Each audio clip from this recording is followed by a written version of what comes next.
Welcome to the channel. Plants में transport के purpose के लिए मौजूद होते हैं वेस्क्यूलर बंडल्स यानी कि जाइलम और फ्लोएम। जाइलम पानी की ट्रांसपोर्ट करता है और फ्लोएम शुगर्स यानी कि फूड की, और ये दोनों ट्यूब लाइक स्ट्रक्चर्स प्लांट में एक दूसरे के साइड बाय साइड मौजूद होते हैं। लेकिन सवाल ये पैदा होता है कि फूड ऑफ प्लांट्स क्या चीज़ है? आखिर प्लांट्स का फूड क्या हो सकता है, जबकि प्लांट तो खुद फूड प्रोड्यूस करता है। तो यही चीज़ हम देखते हैं कि फोटोसिंथेसिस के दौरान जो लीव्स के मेसोफिल सेल्स हैं उनमें ग्लूकोज बनता है। असल में ये ग्लूकोज ही प्लांट्स के लिए फूड के तौर पे काम करता है, लेकिन किसी और सूरत में। देखिए, ज़्यादातर इस ग्लूकोज का हिस्सा रेस्पायरेशन के प्रोसेस में यूज़ होता है, और जो एक्सेसिव यानी कि एक्स्ट्रा बना हुआ ग्लूकोज होता है उसको पहले तो सुक्रोज में कन्वर्ट किया जाता है। सुक्रोज भी ग्लूकोज की ही एक फॉर्म है। केमिकली इसका स्ट्रक्चर आपने केमिस्ट्री में पढ़ लिया होगा, हम उसकी डिटेल में नहीं जाएंगे। तो अब ये जो सुक्रोज है, बेसिकली इसको फूड की फॉर्म में ट्रांसपोर्ट कर दिया जाता है या ट्रांसलोकेट कर दिया जाता है लीव्स में से प्लांट के दूसरे पार्ट में। यानी कि अब लीफ में से किस तरह इस फ्लोएम की ट्यूब के थ्रू बाकी पूरी प्लांट बॉडी में इस फूड यानी कि सुक्रोज को ट्रांसपोर्ट किया जाता है। देखिए, यहाँ पे आप ये समझ लें कि जाइलम एक वन वे स्ट्रीट की तरह काम करता है।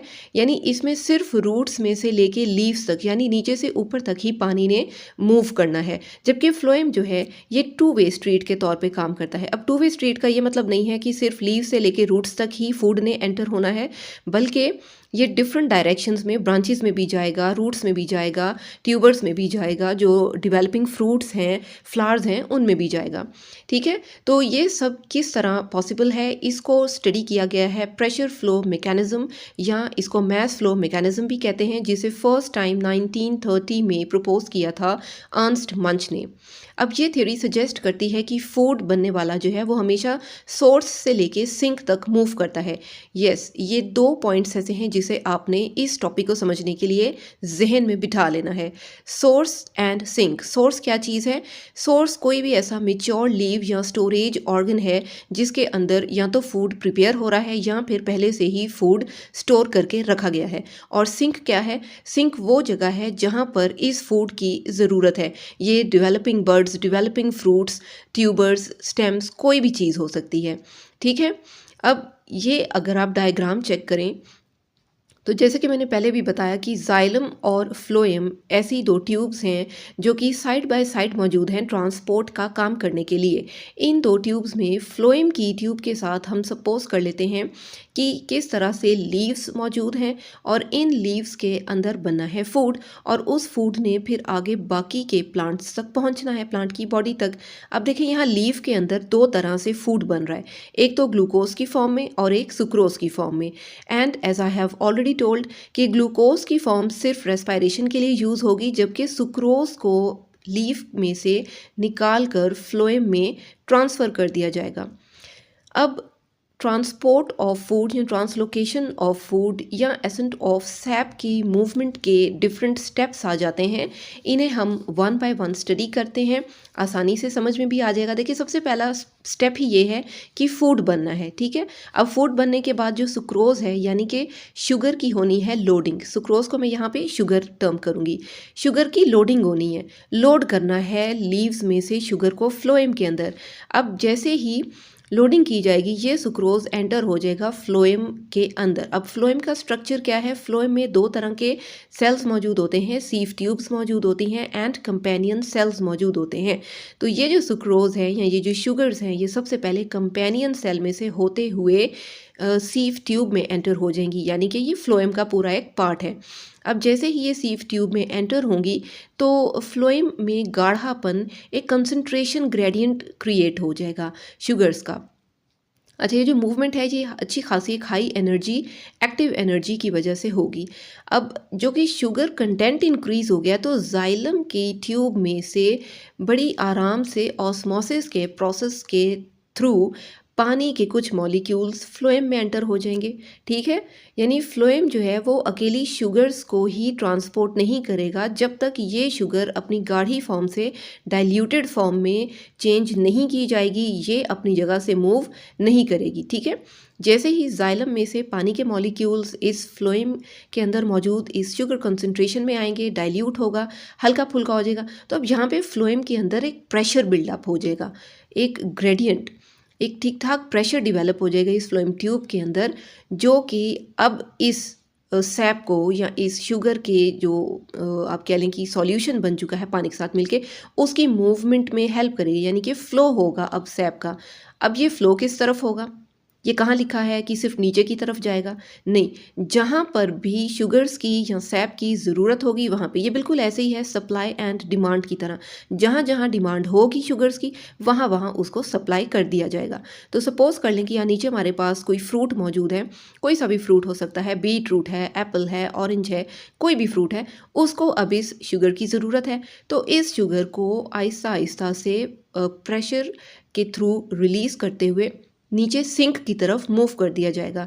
ठीक है, अब सिंक की तरफ मूव हुआ है तो यहाँ पर क्योंकि सिंक के अंदर इस वक्त कम कॉन्सेंट्रेशन है सॉल्यूट्स की यानी कि शुगर्स की, तो बड़े आराम से शुगर की अनलोडिंग कर दी जाएगी। शुगर को निकाल के इस फ्रूट के अंदर भेज दिया जाएगा, जिसको कि हम यहाँ पे सिंक टर्म कर रहे हैं। ठीक है, सोर्स में से फूड निकला यानी कि शुगर्स निकली, प्रेशर क्रिएट हुआ पानी के मिलने से, और फिर वो मूव करता हुआ किसी भी सिंक वाली सोर्स तक पहुंच गया।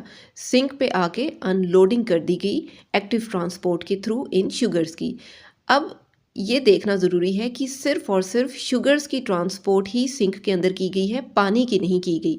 अब ये जो पानी पीछे बच गया है अपनी प्योर फॉर्म में, ये एक बार फिर ऑस्मोसिस के प्रोसेस के थ्रू जाइलम की ट्यूब में एंटर हो जाएगा, यानी कि पानी निकल जाएगा, पानी की रिमूवल हो जाएगी फ्लोएम में से, और ये जो है एंटर हो जाएगा एक बार फिर से जाइलम के अंदर।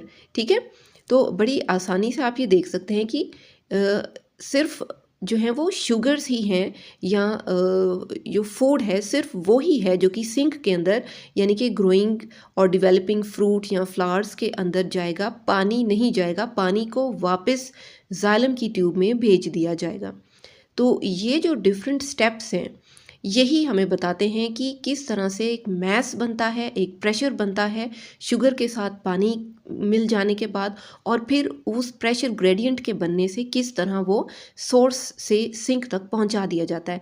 आप इन्हीं 7 पॉइंट्स को अपनी हेडिंग के तौर पे यूज़ कर सकते हैं। अगर आप स्टूडेंट हैं तो भी आप इन्हें हेडिंग बना के एग्जामिनर पे अच्छा इंप्रेशन डाल सकते हैं। अगर आप टीचर हैं तो भी आप इन हेडिंग्स को यूज़ करते हुए स्टूडेंट्स को अच्छी तरीके से समझा सकते हैं। चलें, अब एक रफ सी डायग्राम आप चाहे तो बनाएं अपने एग्जामिनर्स के लिए या अपने स्टूडेंट्स के लिए समझाने के लिए। देखें, साइड बाय साइड 2 ट्यूब्स बन गई, जिनमें से एक जाइलम की बन गई, एक बन गई फ्लोएम की। सोर्स बन गया एक साइड पर और एक साइड पर हमने बना दिया सिंक। सोर्स में हमने कहा कि फोटोसिंथेसिस के दौरान फूड प्रिपेयर हुआ, ग्लूकोज और सुक्रोज, जिसमें से ग्लूकोज पीछे रह गया और सुक्रोज जो है वो हाई एनर्जी ट्रांसपोर्ट के थ्रू फ्लोएम की ट्यूब्स यानी कि सीव ट्यूब्स के अंदर आ गया। जैसे ही यहाँ पे सॉल्यूट आया, शुगर आई, तो जाइलम में से भी ऑस्मोसिस के थ्रू पानी इसके अंदर एंटर हो गया। ये इस तरह जो है वो प्रेशर इंक्रीज़ हो गया फ्लोएम की ट्यूब में, और ये प्रेशर ग्रेडियंट आहिस्ता आहिस्ता किस तरफ मूव कर गया, हायर कॉन्सेंट्रेशन से लोअर कॉन्सेंट्रेशन की तरफ, यानी कि सिंक की तरफ। सिंक की तरफ मूव होते ही शुगर्स की सिंक के अंदर अनलोडिंग कर दी गई, और जो बचा हुआ पानी था वो ऑस्मोसिस के थ्रू वापस से जाइलम के अंदर एंटर हो गया। और ये प्रोसेस इसी तरह से पूरा दिन चलता रहेगा जब तक फोटोसिंथेसिस होती रहेगी। So this is the simple topic of translocation और transport of food in plants. I hope ये वीडियो आपको पसंद आई होगी। इफ़ यस तो प्लीज़ वीडियो को लाइक ज़रूर करें और इसे अपने दूसरे फ्रेंड्स के साथ शेयर भी करें ताकि उनकी भी हेल्प हो सके। नेक्स्ट वीडियोज़ के लिए चैनल को सब्सक्राइब कर लें। Thank you for watching.